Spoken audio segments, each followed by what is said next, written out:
Hey, what's going on, parents? Just want to do a quick little replay of our camp orientation video that I did last night, and I just wanted to put it out to you guys now. I had a lot of questions that were asked at the end. I'm going to kind of cover towards the end of this, and yeah, we'll get right to it. So, summer camp orientation.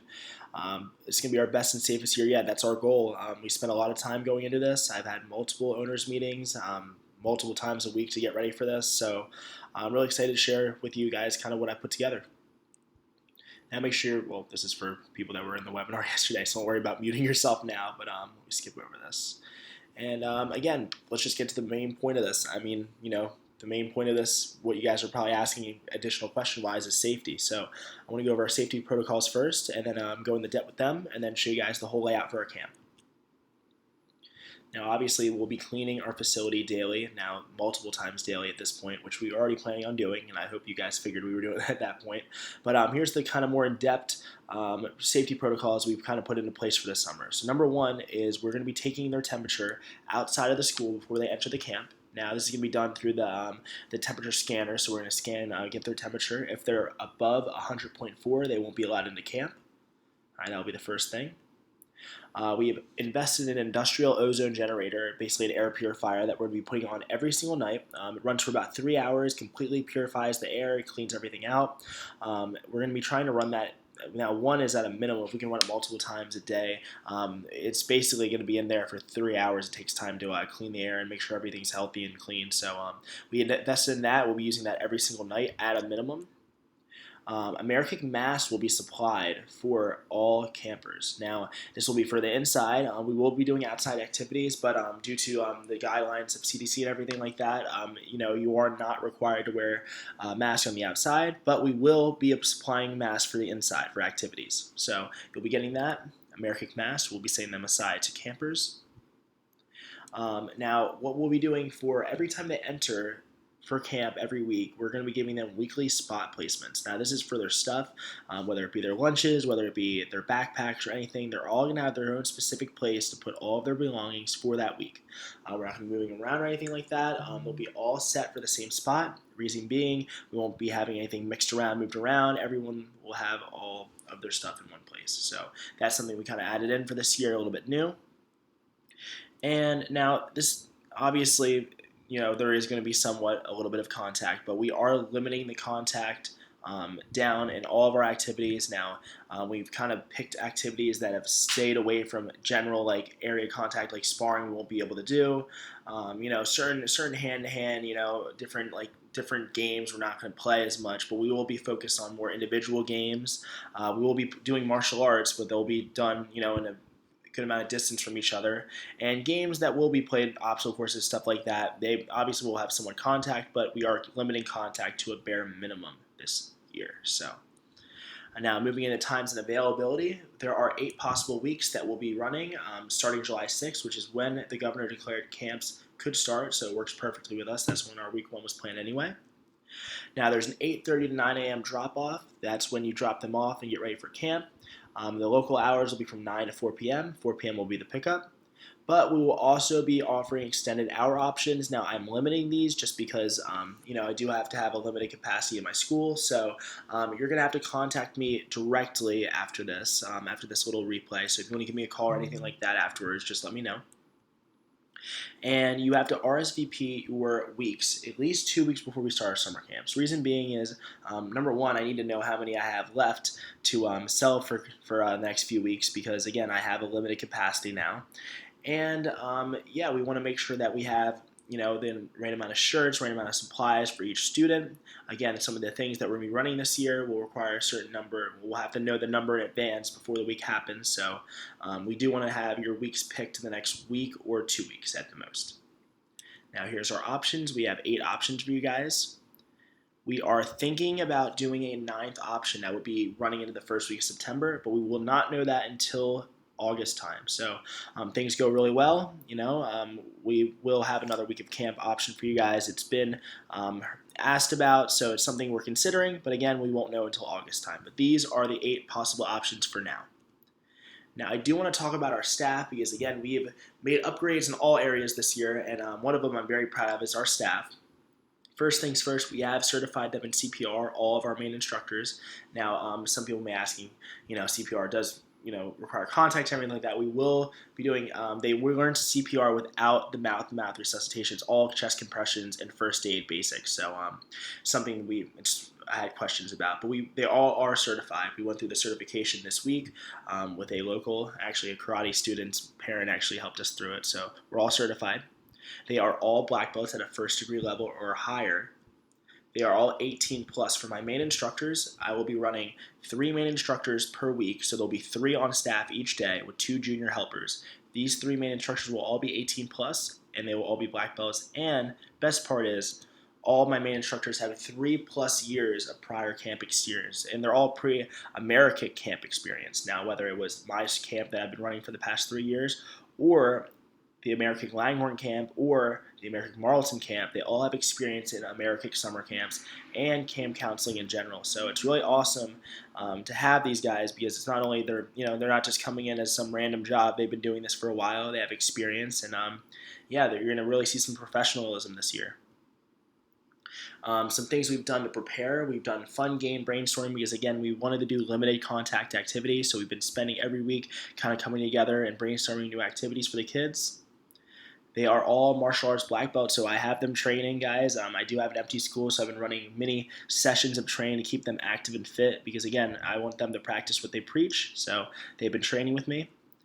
Pre-camp seminars and training orientations, I've been doing weekly meetings with them, and we've just been trying to really nail down all the procedures before we move into camp. We want to make sure everything's on point weeks before. Again, it's a few weeks before camp starts, but we want to be ready to go before it even happens, and we want to nail this summer. So again, daily and weekly meetings have been great for us. We're going to continue to have them, and again, the better they are, the better this camp goes. So just want to let you guys know that. Now, update on trips. I know people were asking. We will not be running trips this year. Reason being the travel and the unpredictability of what certain trip locations are open or not. We won't be running camps, but we have an awesome alternative to what we're going to be doing. In my opinion, I think it's actually better. So I'm super excited to show you guys this. These are 5 daily themes we're going to be running every single week of camp. Okay, so you can see here we have a Mad Scientist Day, an Outside Spirit Day, an Art Project Day, a Movie Day, a Nerf Day. Now, the Nerf Day and Movie Day are pretty basic. They're not something we put a lot of money into, but the first 3 are the main ones, which are going to be awesome. So again, we took our fun trips and we invested them in something special for the kids. Mad Scientist Day is going to be with Sensei Brandon.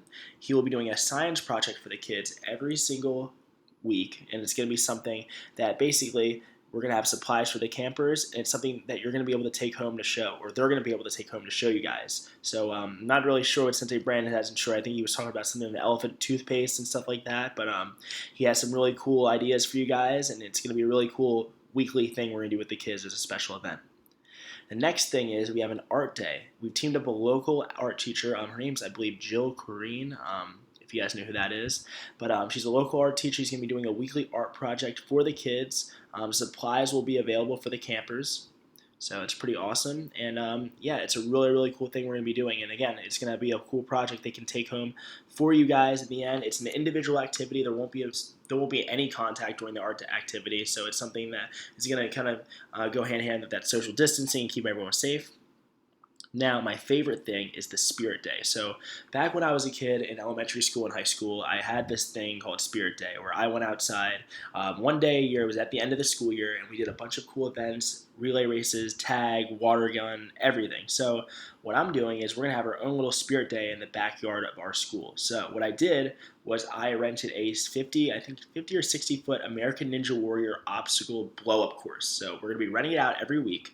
We're going to have some water balloons. We're going to have water guns. We're going to have outside fun challenges all day. All right. The only thing is make sure you bring a change of clothes because we're going to get wet.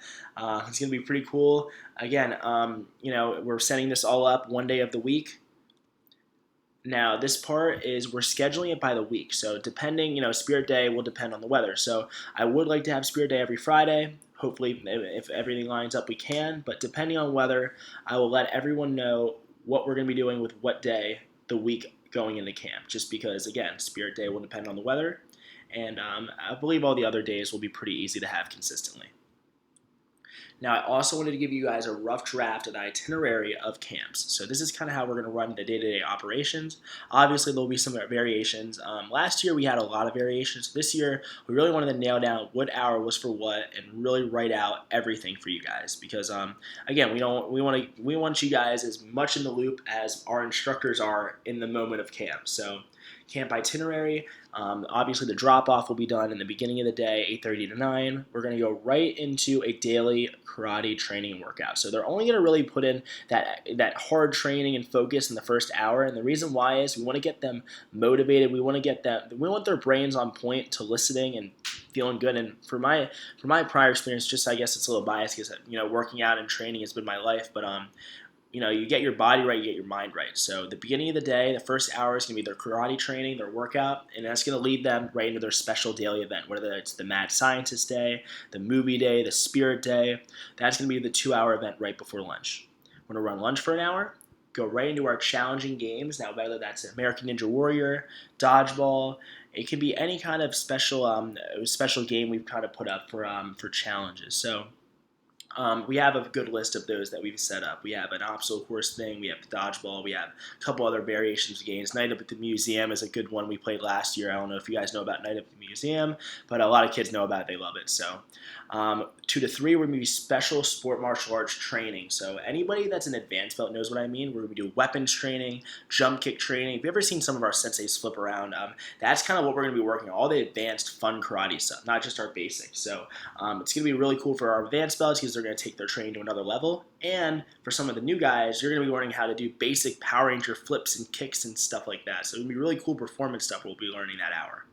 The last hour, now what I've learned the most over my past few years of summer camp is that when I get pickups, I want the kids to be relaxed, calm down. I've went through a few years where they're very riled up and crazy when they get picked up. It's because we have all these crazy games at the end of the day. But what we're going to be doing from 3 to 4 p.m. is a cool down set of activities and cleanup. So it's going to get them in the mindset that their day's over, they're calming down, whether it be reading a book, doing some activities, arts and crafts, cleaning up, prepping for their pickup. We want to get them all chilled out and tired out and ready for pickup and relax for you guys. We don't want them high strung. So that's our goal for that. Now, going into pricing and bonuses. Now, we're about 80% sold out this year just because of capacity reasons and just for the fact that we've been pretty popular the past week or so. Since I opened camps back up, we've been getting crazy enrollment. So we only have a few sets of weeks left. So make sure you guys take advantage of these as soon as possible. And the bonuses, again, are only available for a limited time. Now, the way pricing works, if you aren't already enrolled in camps, is it's a $100 deposit per week, which will hold down your week and time, and the remaining amount will be paid at the start of each week. So depending how many weeks you got each week, that remaining balance will be paid. Now, the base price is $349 per week. The way we are doing our discounts will be for new campers, the ones that have never bought any camps before. Here's your percentage discounts if you buy 3 to 4 weeks, 5 to 6, or 7 to 8. Now, if you're already an existing camper and you wanted to add additional weeks to your program, we're going to be giving you the same discount that you originally paid in for, excluding September sale. Because in the September sale, we did a massive pre-sale discount. We won't be able to do that, obviously, because we almost gave it like 60% off.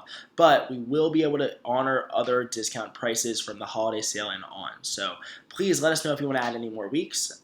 Again, we're filling up quick, but we do want to honor and we want to reserve to the people that bought with us first. Because again, the less spaces, the more in camp, the better, the more safe it is. So that's what we're kind of going for there. Bonuses, things you're going to be getting with the camp, are going to be the camp t-shirt, which again, we'll get your size, and it's going to be that highlighter shirt, not like our Amerikick apparel, but it's going to be a highlighter colored shirt with the Amerikick logo, the Amerikick face mask, and to non-members, we'll be giving you a free trial class or free trial program to our Zoom, which is our online program we'll be running all summer, or our in-person classes, which we've just began to start up next week, the week of June 15th. The last thing is we'll be giving you access to our online members portal with videos of all of our katas, routines, basic kicks and tricks, special events, really cool stuff in there, guys. If you're not a member already, you can check it out. We'll give you the login for free. Now, this is where we kind of got into the questions. People were asking a bunch of different questions. Mainly, there was one about allergies. We will first of all, be holding EpiPens, inhalers, any kind of thing that your child may need. We'll have it behind the desk. All instructors will know exactly where it is, and it will be safe. Another thing that people were asking was, what, and we asked, kind of covered it earlier, was, what happens if their temperature is higher than 100.4? Well, we will not be allowing them in camp that day. We will allow another attempt the next day, but we probably will not allow them in camp for the week, just for safety reasons. Lunches will be packed by you guys. We recommend that you guys also pack a snack. Reason being is we don't want to order for a bunch and hand out things and just kind of get the germs all around. So we do want to have you guys pack your own lunch and own snack. We do recommend the snack and drink and everything. We are going to put it in your own station. The last thing is sanitizing for the American Ninja Warrior blow-up course. We're actually renting that. So it will be given to us clean and sanitized already, but we do have a sanitizing hose that we're going to be disinfecting with every single week that we use that. So everything will be clean. One last thing I want to go over just before I finish is when they enter the studio after their temperature is taken, we'll also be taking them to the sanitizing stations to sanitize their hands before they get to their designated spot for the week where they put all their belongings. But guys, that's my seminar. I mean, I might have a few more questions you guys may want to ask me, but I am going to throw this on our YouTube, and I am going to send this out to you guys for anybody that missed it. So again, if you have any questions, please just message me. I'll be happy to answer them. I know there was a lot more in our webinar, so thank you guys so much for listening, and we'll speak soon.